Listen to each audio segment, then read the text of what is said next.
Hello' everyone, আজি আপোনালোকৰ ওচৰলৈ পনীৰৰ সহজতে বনাব পৰা এটা টেষ্টি ৰেচিপি লৈ আহিছোঁ আৰু লগতে আপোনালোক সকলোকে আকৌ এবাৰ আদৰণি জনাইছোঁ আছামিজ কিটচেন চেনেললৈ। আজিৰ এই পনীৰৰ চব্জিখন মই পিঁয়াজ আৰু নহৰু নিদিয়াকৈ বনাইছোঁ আৰু পিঁয়াজ নহৰু নিদিয়াকৈ বনালেও এই চব্জিখন কিন্তু খাবলৈ খুবেই সোৱাদ লগা হয় আৰু ঘৰতে থকা অলপ বস্তুৰে আপোনালোকে খুব সহজতে এই ৰেচিপিটো বনাব পাৰিব। আশা কৰোঁ আপোনালোকে আজিৰ ৰেচিপিটো নিশ্চয় ভাল পাব। পনীৰৰ চব্জি বনাবলৈ মই ব্যৱহাৰ কৰা ইনগ্ৰিডিয়েণ্টছখিনি আপোনালোকে স্ক্ৰীনত দেখিবলৈ পাইছে। এয়া মই পনীৰ 200 গ্ৰাম লৈছোঁ। পনীৰখিনি এনেকুৱা সাইজত টুকুৰা কৰি কাটি লৈছোঁ। এতিয়া পনীৰখিনি অলপ ভাজি ল'ম আৰু এয়া এটা পনীৰৰ সৰু টুকুৰা বেলেগকৈ ৰাখি দিছোঁ। এই পনীৰখিনি পিছত ব্যৱহাৰ কৰিম। কেৰাহী এটা 3 চামুচমান ৰিফাইন তেল গৰম হ'বলৈ দিছিলোঁ। তেলখিনি গৰম হৈ অহাত ইয়াতে পনীৰখিনি অলপ অলপকৈ দি ল'লোঁ। পনীৰখিনি গেছৰ মিডিয়াম ফ্লেমত অকণমান ৰঙচুৱা হোৱালৈ 2 মিনিটমান ভাজি ল'ম। এয়া পনীৰখিনি অলপ ৰঙচুৱা হৈ আহিছে। এইখিনি ভজা হৈ গৈছে। পনীৰখিনি খুব বেছি ৰঙচুৱাকৈ ভাজি থাকিব নালাগে। এতিয়া এইখিনি তেলৰ পৰা উঠাই ল'ম। এতিয়া পনীৰ ভাজি ৰৈ যোৱা তেলখিনিতে দুটা মিডিয়াম সাইজৰ কাটি লোৱা বিলাহী দি ল'লোঁ। অলপ আদা টুকুৰা কৰি কাটি দি লৈছোঁ। কাজু 9টামান দি ল'লোঁ। এতিয়া বিলাহীখিনি অলপ কোমল হৈ অহালৈ এইখিনি অলপ ভাজি ল'ম। 2 মিনিটমান এইখিনি ভাজি ল'লোঁ। এয়া বিলাহীখিনি অলপ অলপ কোমল হৈ আহিছে। গেছটো অফ কৰি এইখিনি অলপ ঠাণ্ডা হ'বলৈ দিম। ঠাণ্ডা হোৱাৰ পিছত এইখিনি মিক্সাৰ গ্ৰাইণ্ডাৰত অলপ মিহিকৈ পেষ্ট বনাই ল'ম। বিলাহী, আদা আৰু কাজুখিনি ভালদৰে মিহিকৈ এটা পেষ্ট বনাই ল'লোঁ। এইখিনি পেষ্ট বনাওঁতে মই 2 চামুচমান পানী ব্যৱহাৰ কৰিছোঁ। এতিয়া এই পেষ্টখিনি ৰাখি দিম আৰু এডোখৰ পনীৰ যে থৈ দিছিলোঁ সেইখিনি সৰু মিক্সাৰ গ্ৰাইণ্ডাৰৰ জাৰ এটাত অলপ সৰু সৰু টুকুৰা কৰি দি দিছোঁ।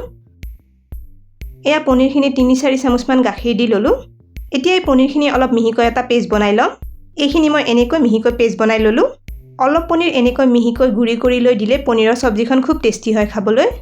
এই পনীৰৰ পেষ্টখিনি পিছত ব্যৱহাৰ কৰিম। এয়া পনীৰ ভাজি লোৱা কেৰাহীখনত আৰু অলপ ৰিফাইন তেল দি লৈছোঁ। তেলখিনি গৰম হৈ অহাত এয়া অলপ পাতলকৈ টুকুৰা কৰি কাটি লোৱা সৰু আলু এটা দি দিছোঁ। আলুখিনি 2 মিনিটমান অলপ ৰঙচুৱাকৈ ভাজি ল'ম।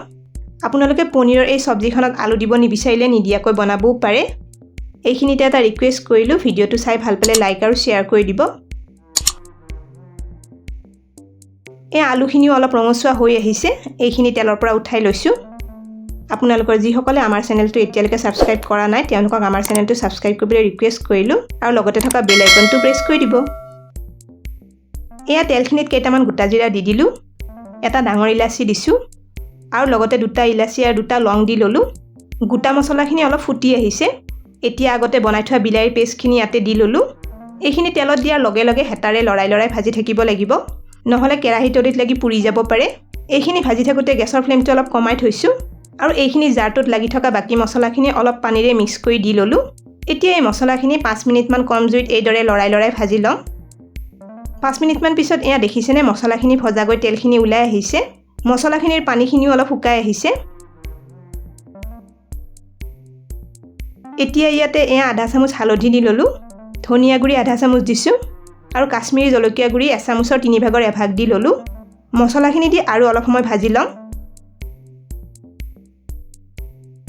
মছলাখিনি অলপ ভাজি লোৱাৰ পিছত আগতে বনাই থোৱা পনীৰৰ পেষ্টখিনি দি ল'লোঁ। এইখিনি দি আৰু 2 মিনিটমান ভাজি ল'ম। কেতিয়াবা যদি ঘৰত কাজু নাথাকে আপোনালোকে এইদৰে অলপ পনীৰৰ পেষ্ট বনাই চব্জিখনত ব্যৱহাৰ কৰিব পাৰে। কাজু নিদিলেও চব্জিখন খাবলৈ টেষ্টি হ'ব। এতিয়া মছলাখিনিত অলপ নিমখ সোৱাদ অনুসৰি দি ল'লোঁ। নিমখখিনি এবাৰ মিক্স কৰি ল'ম আৰু এয়া ভাজি থোৱা পনীৰ আৰু আলুখিনি দি ল'লোঁ। এইখিনি এবাৰ মিলাই লৈছোঁ। পনীৰখিনি আৰু ভাজি থাকিব নালাগে। এইখিনি মিক্স কৰি লোৱাৰ পিছত এয়া অলপ গৰম পানী পনীৰখিনি দি ল'লোঁ। এবাৰ ভালদৰে গোটেইখিনি মিক্স কৰি ল'ম।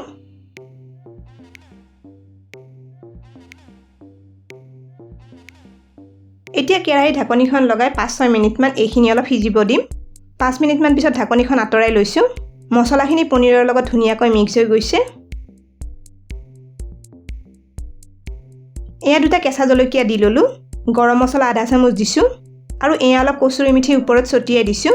আপোনালোকে ইয়াতে কচুৰি মেথিৰ ঠাইত অলপ ধনিয়া পাত মিক্স কৰি দিবও পাৰে। গোটেইখিনি এবাৰ মিলাই লৈছোঁ।